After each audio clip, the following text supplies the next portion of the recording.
नमस्कार, Asian news की खास पेशकश में आप सभी का स्वागत है। मैं हूं आपके साथ भागीरथ साहू।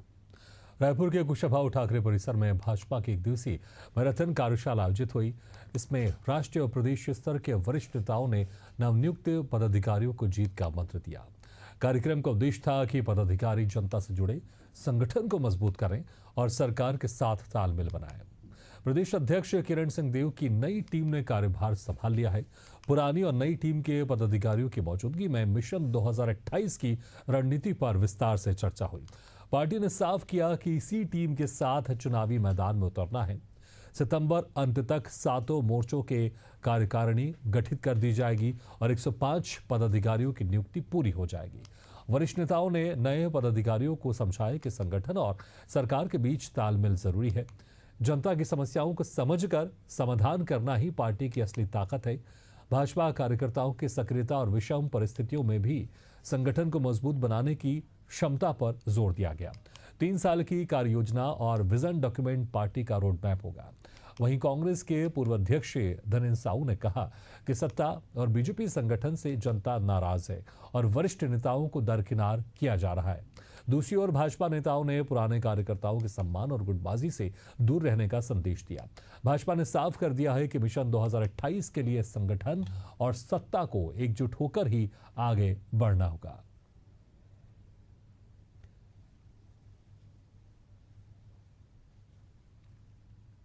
देखिए, कोई इस तरीके का नहीं था। हमारी कार्यशाला थी। सत्ता और संगठन में किसी भी प्रकार से कहीं कोई कमी नहीं है। सभी समन्वय के साथ काम करते हैं। सत्ता में भी आदरणीय मुख्यमंत्री जी के साथ साथ सभी मंत्रीगण हैं, वो संगठन के ही पदाधिकारी रहे हैं। हमारे प्रदेश अध्यक्ष रहे हैं, मुख्यमंत्री जी खुद 3 बार प्रदेश अध्यक्ष रह चुके हैं। उप मुख्यमंत्री अरुण साहू जी हमारे मुझसे पहले प्रदेश के अध्यक्ष रहे हुए हैं। विजय शर्मा जी, हमारे केदार कश्यप जी, ओपी चौधरी जी प्रदेश के महामंत्री रहे हुए हैं मंत्री बनने के पहले। ऐसे सभी मंत्री हमारे जिला के अध्यक्ष या कहीं ना कहीं मोर्चे के अध्यक्ष ऐसे रहे हुए हैं। तो कोई तालमेल का कोई विषय है नहीं, सभी का अच्छा समन्वय है। ये कार्यशाला थी, वर्कशॉप थी, और उसमें सभी प्रकार से संगठन के आगामी कार्यक्रमों को लेकर, कार्य योजनाओं को लेकर हमारे सभी वरिष्ठों का मार्गदर्शन हुआ। आज जितने बहुत वरिष्ठ नेतागणों के रहते हुए आज उनको स्थान न मिलकर के जिस तरह से सरकार का गठन हुआ है, उससे प्रदेश की जनता में निराशा की भावना बनी है कि ये सरकार न चला रहे हैं, एक मजाक हो रहा है। चलिए, इसी खास मुद्दे पर हम चर्चा शुरू करते हैं। जो मेहमान हमारे साथ मौजूद हैं, मैं उनका आप लोगों से तारुफ कराया था।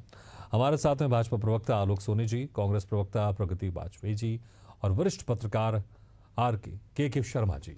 आप सभी मेहमानों को स्वागत है हमारे इस खास चर्चा में। सबसे पहले आलोक सोनी जी, देखिए जिस तरह से अभी हालांकि 3 साल बाकी है मिशन 2028 को लेकर, लेकिन ये साफ कर दिया गया है कि जो अब संगठन में जिस तरह से यहाँ पर नए पदाधिकारियों की नियुक्ति हुई है, यही 2028 के मिशन में जाएंगे। और इसको लेकर आज की कार्यशाला बहुत अहम है। विजन डॉक्यूमेंट भी तैयार हो गया है, 3 साल को लेकर क्या कुछ करना है इसमें। लेकिन सबसे जो अहम बात है इस कार्यशाला में निकल कर आई, वो क्या है जो कि पार्टी के लिए अति महत्वपूर्ण मानी जा रही है?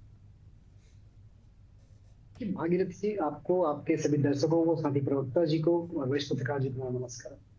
देखिए, भारतीय जनता पार्टी के बारे में आपने सुना होगा कि हम हर समय जो है एक चुनावी मोड में रहते हैं। दूसरा, हम कैडर बेस्ड पार्टी है, कार्यकर्ताओं की पार्टी है।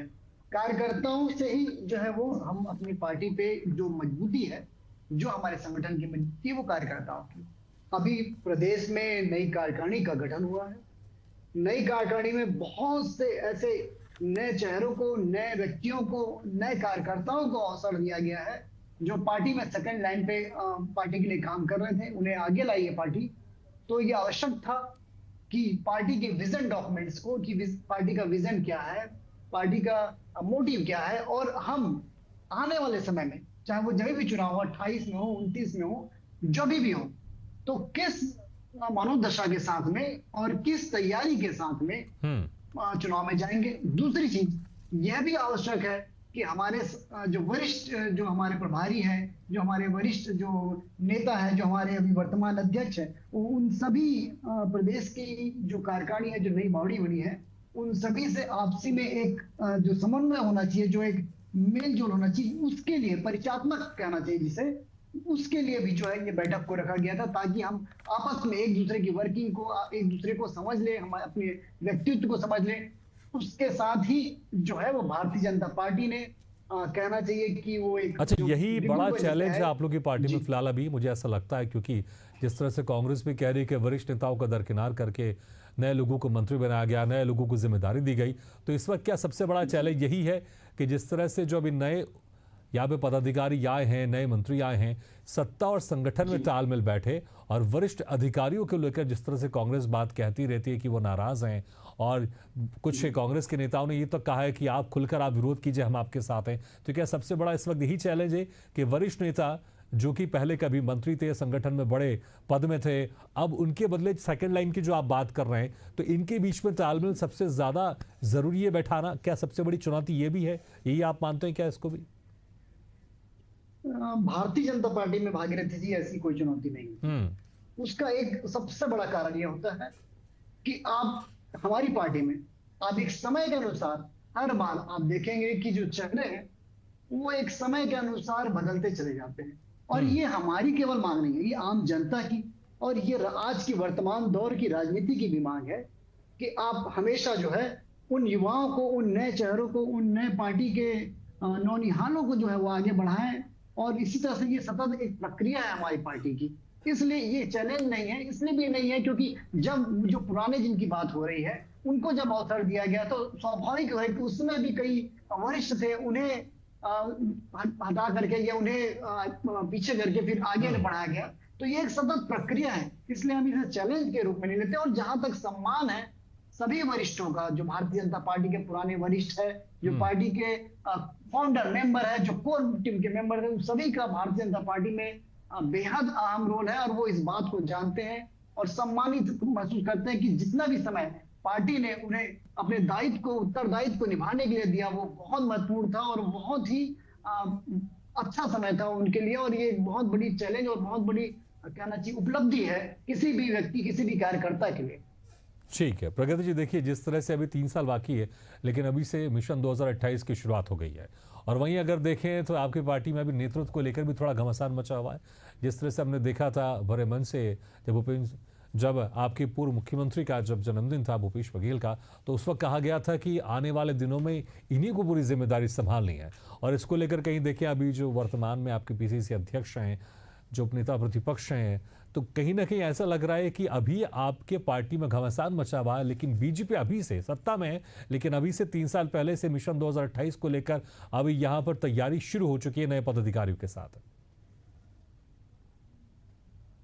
देखिए भागीरथी जी, ऐसा कोई भी घमासान कांग्रेस पार्टी के अंदर नहीं मचा हुआ है। एक सक्सेसफुल मुख्यमंत्री के तौर पर रहे भूपेश बघेल जी, तब का जो कार्यकाल था 2018 से 2023 के बीच में छत्तीसगढ़ की जनता में जो संतोष व्याप्त था, वैसा संतोष आज तक इनके भारतीय जनता पार्टी की सरकार बने, विष्णुदेव साय को मुख्यमंत्री बने 2 साल होगा, 2 महीने के बाद, आज तक उस तरह का संतोष प्रदेश की जनता में नहीं आ पाया है।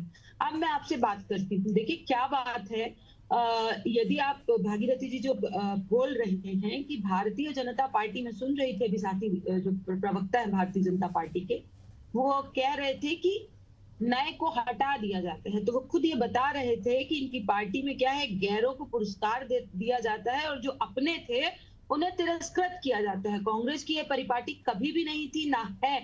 दूसरी बात, कैडर बेस्ड पार्टी होने की ये बात कर रहे थे। आज छत्तीसगढ़ की जनता में जिस तरह का असंतोष व्याप्त है भागीरथी जी, उसका कारण है कि नए मंत्री बने, इन्हीं के एक भारतीय जनता पार्टी के दुर्ग के सांसद और स्वास्थ्य मंत्री छत्तीसगढ़ के, दोनों का एक बयान सामने आता है जिसमें आपस में ही सत्ताधारी दल के 2 लोग, जो एक सांसद हैं और एक मंत्री हैं, उनमें कंफ्यूजन है। विजय बघेल जी कहते हैं, जो घोषणा पत्र समिति में थे भारतीय जनता पार्टी की, वे कहते हैं कि संविदा कर्मी हड़ताल कर रहे थे और वे कहते हैं कि संविदा कर्मी जो हैं उनको रेगुलर किया जाएगा, और स्वास्थ्य मंत्री जी का सेम बयान आता है कि ऐसी कोई बात घोषणा पत्र में थी ही नहीं।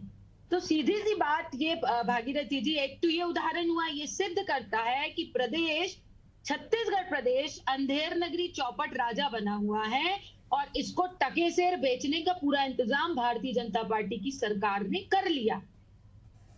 दूसरी बात ये कह रहे हैं कि हमारे यहाँ नए लोगों को मौका दिया जाता है, मौका, अरे आप किसी बड़ी कंपनी में, एमएनसीज में चले जाइए, कहीं पे भी लोगों को चीजें आनी तो चाहिए कि क्या करना है, आप उन्हें मौका दीजिए। आप यहाँ जिनके पास कुछ अनुभव प्रगति नहीं जी, है, जो कुछ जानते प्रगति नहीं जी, है, देखिए आप जिस उन्हें तरह सीट से पर आप कह रहे हैं बिठाए फिर इस हैं। हिसाब से आप चाहे आपके स्वास्थ्य का इसमें जो सेकंड लाइन या फिर जो युवा नेता है, क्या वो ये मान कर चलें कि जब तक वरिष्ठ नेता है तब तक उनको मौका नहीं मिलने वाला है, फिर तो वो हतोत्साहित हो जाएंगे ना। उनको लगे कि देखिए जब तक वरिष्ठ हैं जब तक हमारा कुछ नहीं होने वाला, जब तक हमें ना पद मिलेगा, अगर कांग्रेस सत्ता में आई तो हमें सत्ता में भी जगह नहीं मिलेगी। फिर एक मैसेज कहीं ना कहीं ये ना चले जाए आप लोग के कार्यकर्ताओं या नेताओं के बीच में। भागीरथी जी, टीम में एक कॉम्बिनेशन होता है, टीम का जो कॉम्बिनेशन है वो भारतीय जनता पार्टी से गायब है। उस कॉम्बिनेशन में नए लोग भी रखे जाते हैं, एक्सपीरियंस लोग भी रखे जाते हैं, और ये कॉम्बिनेशन बना के टीम बनी जाती है। आप देखिए ठीक है, ना, लेकिन आज अभी आप कुछ देर पहले छत्तीसगढ़ सिर्फ की वरिष्ठों की स्थिति बात क्या कर रहे है? थे, आप नए लोगों की बात नहीं कर रहे थे, कॉम्बिनेशन का आपने जिक्र नहीं किया। ठीक है, आऊंगा दोबारा आपके पास में। के शर्मा जी, देखिए जिस तरह से एक दिवसीय मैराथन कार्यशाला थी और जो नए पदाधिकारी थे जो अभी नए नियुक्त हुए हैं उनके लिए वाकई बहुत खास है, लेकिन यहाँ पर आप इसको किस तरह से देखते हैं? क्या सत्ता और संगठन के तालमेल पर जो जोर दिया गया है, और दूसरी बात जो वरिष्ठों की बात की जा रही है, तो कितना इंपॉर्टेंट थी ये कार्यशाला और उस पर जो जोर दिया गया है, क्या उससे कितना यहाँ पर फायदा होता हुआ दिखाई दे रहा है, और क्या कुछ इस पर निकलकर सामने आ सकता है? भागीरथी, संगठनात्मक कार्यशाला भाजपा में, उसमें नए पुराने के बीच सामंजस्य पर जोर दिया गया। जो बात हम शुरू से कह रहे हैं कि मंत्रिमंडल के गठन में आप जिस तरह से 3 सीनियर मंत्री और 8 ऐसे जो पूर्व मंत्री रहे जो अभी विधायक है जिनको आप मंत्रिमंडल में, ऐसे 11 पूर्व मंत्री अनुभवी और अभी 4 सांसद जिनको जिसलिए विजय परदेशी हार गए, 3 अभी सांसद विधायक है। इन सबका सामंजस्य आप कैसे देंगे अनुभवी को? आप के लिए है तो ये बात रहेगा, क्या आने वाले समय में आप नए लोगों को क्या इनमें डर भय घुटने का है, क्या संकेत है क्या गाड़ी टिकट पड़ जाएगी? से वरिष्ठों को जो सम्मान देने की बात कह रहे हैं, जो अरुण सिंह जी ने जो कुछ कहा है, संगठन मंत्री है राष्ट्रीय, उनका कहना है कि आप पुराने नेताओं का सम्मान करें। इसका तात्पर्य कहीं कमी रहती तो हम उसी बात को कहते हैं कि आप ये काम कीजिए, जरूरी दिख रहा है। और जो अभी कोई बात नहीं, अभी तो सत्ता आपकी है, डबल इंजन की सरकार है, अभी आप मोदी को ले रहे, मोदी की गारंटी से आप चुनाव जीते।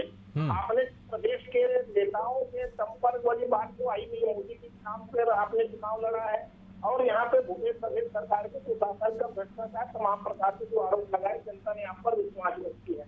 आने वाले समय में जब यदि ऐसा होता है, क्या 5वां जो अभी चल रहा है, 4था जो चुनाव होगा वो मोदी के चेहरे पर ही चुनाव होगा क्या? ये एक बड़ा सवाल है आने वाले समय में। और छत्तीसगढ़ की स्थिति हम देखें, जब नए लोगों को मौका देने की बात कर रहे हैं, तो राष्ट्रीय स्तर पर ऐसी स्थिति बनेगी क्या? तो उसकी स्थिति में भाजपा का क्या स्थिति होगा? बिना मोदी के भी चुनाव लड़ने की स्थिति आती है। तो विचार तो आप 3 साल पहले ही कर रहे हैं, रोड में बना रहे हैं। छत्तीसगढ़ के मतदाता जो विकास के नाम पर वोट देते हैं, और जो आपने मोदी की गारंटी की बात कही है उस पर लोगों ने विश्वास किया, इसका क्रियान्वयन कितने कर पाते हैं? कार्यकर्ताओं में विश्वास की बात है। आपने जो दूसरी बात आ रही है कि कांग्रेस क्या है लोगों को पद देने की, आपने 60 लाख सदस्य बना दिए हैं। अब इन सदस्यों में बड़ा परिवार है, तो बड़े परिवार के सामंजस्य की उतनी ही अधिक आवश्यकता होती है। इसको मैनेज करने के लिए जो नए कांग्रेस क्या है उनको, जो अन्य दलों क्या है उनको, जो वरिष्ठ आपको जो सेकंड लाइन तैयार कर रहे हैं, जो मार्गदर्शक मंडल में डालने की बार बार बात आती है, कांग्रेस की चिंता भी करती है, इन सबको निश्चित रूप से संगठन को एक बेहतर काम करने की आवश्यकता है। नए युवा हैं, बड़े लोगों से कैसे मार्गदर्शन लेते हैं, उनका व्यवहार कैसा रहता है, उनके प्रति बैठकों में उनकी जो बुलाते हैं वो जो कहते हैं उसको किस रूप में लेते हैं, ये तमाम प्रकार की बातें हैं। ये भी सही है कि मंत्रिमंडल में मुख्यमंत्री हो चाहे उप मुख्यमंत्री हो, ये संगठन में अध्यक्ष की जिम्मेदारी संभाल चुके हैं। सबका लाभ देते हैं। भाजपा सभी तरह से प्रयास अभी से कर रही है, उनके पास समय पर्याप्त है। दूसरी ओर कांग्रेस में दीपक बैठ के हाथ को मजबूत करने की बात आ रही है। क्या अभी कांग्रेस की ओर से किसी नेता का ये चीज स्पष्ट नहीं हुआ है कि दीपक बैठ के नेतृत्व में ही अगला चुनाव लड़ेगा? उनके संगठन तय करने 11 जिला अध्यक्ष बनाए हैं, ऊपर से निर्देश आ रहे हैं कि जिला अध्यक्षों को आपको मजबूत करना है। तो किस ढंग से संगठन वहां पे मजबूत होगा? और जो कुशासन की बात, भाजपा शासन काल में जो भी कमियां आ रही है, कांग्रेस उसको जनता देगी। भाजपा तो देवतुल्य मानते हैं कार्यकर्ताओं को। अब मतदाताओं के लिए क्या शब्द है अभी तक स्पष्ट नहीं है कि देवतुल्य कार्यकर्ता है, तो फिर मतदाता क्या है? निर्णय तो मतदाताओं को ही करना है। तो जनता के मतदाताओं के जीत जाने के लिए कार्यकर्ताओं को इसके बाद क्या क्या विषय लेके आते हैं, जो सरकार की जो है वो रूप में सामने जाता है, महत्व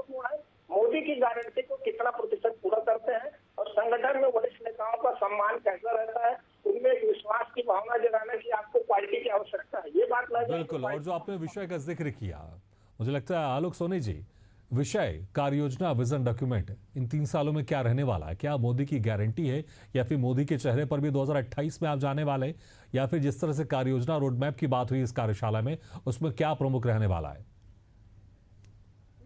भारतीय जनता पार्टी सबसे पहले ये अपने वोटर्स या अपने प्रदेश में रहने वाले रहवासियों के साथ में जो वादे किए हैं उन वादों पर फोकस्ड है कि उन्हें किस तरह से, और आप देखेंगे जो हमने चुनाव के पहले वादे किए थे हम लगातार उसे पूरा करते चले आ रहे हैं। हर कैबिनेट मीटिंग में कुछ न कुछ उन वादों का समावेश होता है और 1.5 सालों में लगभग हमने 70% जो वादे भारतीय प्रदेश में किए थे उन सभी वादों को पूरा किया है, और बाकी जो बचे उन्हें भी पूरा करेंगे। अभी समय है और समय सीमा में जितने भी वादे हमने किए हैं उससे, और ये कोई वादों तक ही लिमिटेड नहीं है भागीरथी जी। जो सबसे बड़ा जो चैलेंज है हमारे लिए कि जो पिछले 5 वर्षों में कांग्रेस ने यहाँ पे गड्ढा छोड़ा है, जो इंफ्रास्ट्रक्चर का विकास नहीं हुआ, जो योजनाएं थी वो रुकी रह गई, जो गरीबों को आवास नहीं मिला, उन सभी चीजों को फुलफिल भी करना है, उन्हें कवर अप भी करना है, और नई राह, नई कहना चाहिए विकास की इबारत छत्तीसगढ़ के प्रदेश के लिए। जैसे आपने देखा होगा कि अभी आदरणीय मुख्यमंत्री जी विदेश दौरे से लौटे हैं और बहुत तो आलोक जी, क्या ये भी मानकर चले कि देखिए जिस तरह से हम देखते हैं अगर कहीं कोई काम नहीं होता है तो विपक्ष अक्सर सरकार को घेरती है कि ये काम नहीं हो रहा है और मांग करती है, लेकिन क्या अब ये जिम्मेदारी भाजपा के खुद कार्यकर्ता, खुद पदाधिकारी भी उठाएंगे कि अगर कहीं पर कोई जनता की समस्या का समाधान नहीं हो रहा है तो पुरजोर तरीके से उस काम को करवाना है? क्या ये भी प्राथमिकता में शामिल है? बिल्कुल, हर एक कार्यकर्ता का भारतीय जनता पार्टी के ये दायित्व होता है कि जनता के बीच में रहे, जनता की परेशानियों को सरकार तक, संगठन तक पहुंचाए और जितनी जल्दी उसका निदान मिल सके उसकी कोशिश की जाए और निदान किया जाए, सिर्फ कोशिश ही नहीं। दूसरी तरफ आप देख रहे होंगे कि कांग्रेस आज राष्ट्रीय स्तर से लेकर प्रदेश स्तर तक के, अभी मैंने सुना साथी दीदी जो हमारी प्रवक्ता है वो करी थी, राष्ट्रीय स्तर पे आज भी वो एक गांधी परिवार के बोझ तले राहुल गांधी, जो इतने चुनाव में जिनके लीडरशिप में कांग्रेस जो है वो चुनाव हार चुकी है, फिर भी ये उनकी मजबूरी है कि एक परिवार के पीछे पूरी पार्टी चल रही है। आज उनके अंदर आज चेहरा बदलने की बात हो रही है, आज उनके अंदर इतनी बड़ी हिम्मत भी नहीं है कि वो राहुल गांधी के नेतृत्व को हटा सके और कोई दूसरा नेतृत्व खड़ा कर सके। वही कमोबेश स्थिति यदि आप देखेंगे तो प्रदेश में भी है। आज बघेल जी के, भूपेश बघेल जी के चेहरे पर दोबारा कांग्रेस जो है वो चुनाव लड़ने या आगे जाने की बात कर रही है, नेतृत्व की बात कर रही है। प्रगत जी, देखिए जिस तरह से आलोक सोनी जी भी कह रहे हैं और के शर्मा जी भी कह रहे थे कि यहाँ पर तो सारी चीजें स्पष्ट होती जा रही, क्लियर होते जा रहा है, पदाधिकारी भी यहाँ पर पूरी तरह से 2028 के मिशन के लिए यहाँ पर अब तैयार हो गए हैं और यही टीम जाएगी 2028 को लेकर। नेतृत्व भी यहाँ पर सामने है, केंद्र के नेतृत्व की बात करें वो भी चेहरा सामने है, प्रदेश के नेतृत्व के चेहरे की बात करें वो भी सामने, लेकिन अभी आप लोग के सामने चेहरा वो नहीं है। क्योंकि कुछ नेता भूपेश बघेल की बात करते हैं तो कभी दीपक बैज की बात होती है, कभी किसी और नेता की बात होती है, तो नेतृत्व को लेकर यहाँ पर असमंजस तो है ही, लेकिन बीजेपी यहाँ पर एक पूरे तरीके के साथ वो ऐसा लग रहा है कि अभी बहुत समय चुनाव को लेकर जिस तरह से, लेकिन आलोक सोनी जी भी कह रहे थे कि हम 24/7 चुनाव के लिए तैयार रहते हैं और ये उनकी तैयारियों में यहाँ पर प्रदर्शित भी हो रहा है। और अगर कंपेयर करें तो कांग्रेस कहीं ना कहीं बहुत पीछे है अभी इस मामले में।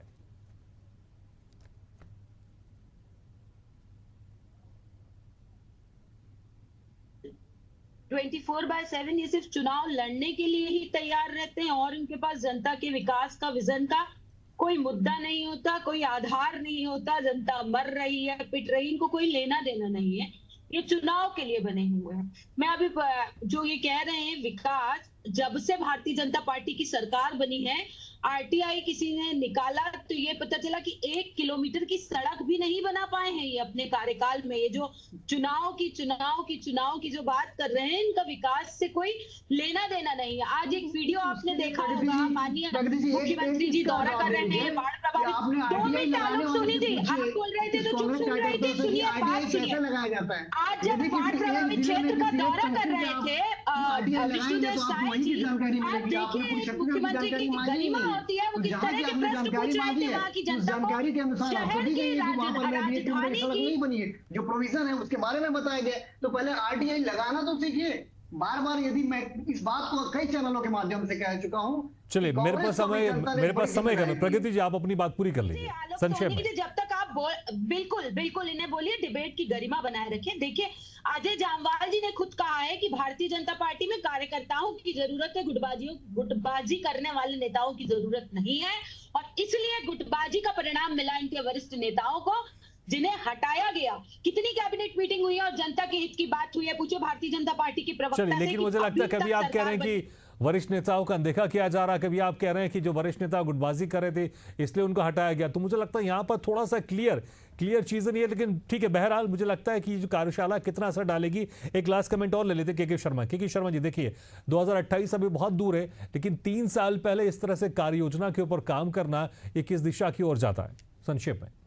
निश्चित रूप से भाजपा जो है लगातार संगठन को मजबूत करने का प्रयास कर रही है। जैसे मैंने कहा कि कार्यकर्ताओं की संख्या बढ़ गई है, 60 लाख सदस्य हैं, तो इन्हीं को यदि समान है तो 2 करोड़ 5 लाख मतदाता है, ये अपने परिवार के बीच में काम करे तो मुझे लगता है कि 1 करोड़ अधिक हो जाएगा और मतदान मतलब सरकार बनाने की दृष्टि से बेहतर स्थिति है। महत्वपूर्ण बात है कि विकास की जो रोड मैप तैयार किया जा रहा है, पूंजी निवेश की बात कही जा रही है, नक्सली हिंसा से मुक्ति की बात कही जा रही है, इंफ्रास्ट्रक्चर डेवलपमेंट की बात कही जा रही है, महंगाई बेरोजगारी की जो हर साल जो नौकरी देने की बात भी होनी चाहिए। इस दृष्टि से यदि बेहतर काम होता है तो मुझे लगता है कि भाजपा के लिए रास्ता आसान हो जाएगा।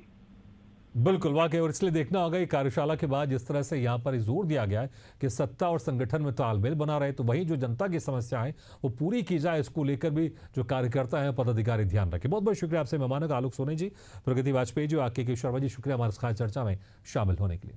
तो इसी के साथ हमारे खास पेशकश फिलहाल इतने, लेकिन खबरों का सिलसिला लगातार जारी, आप देखते रहिए एशिया न्यूज़।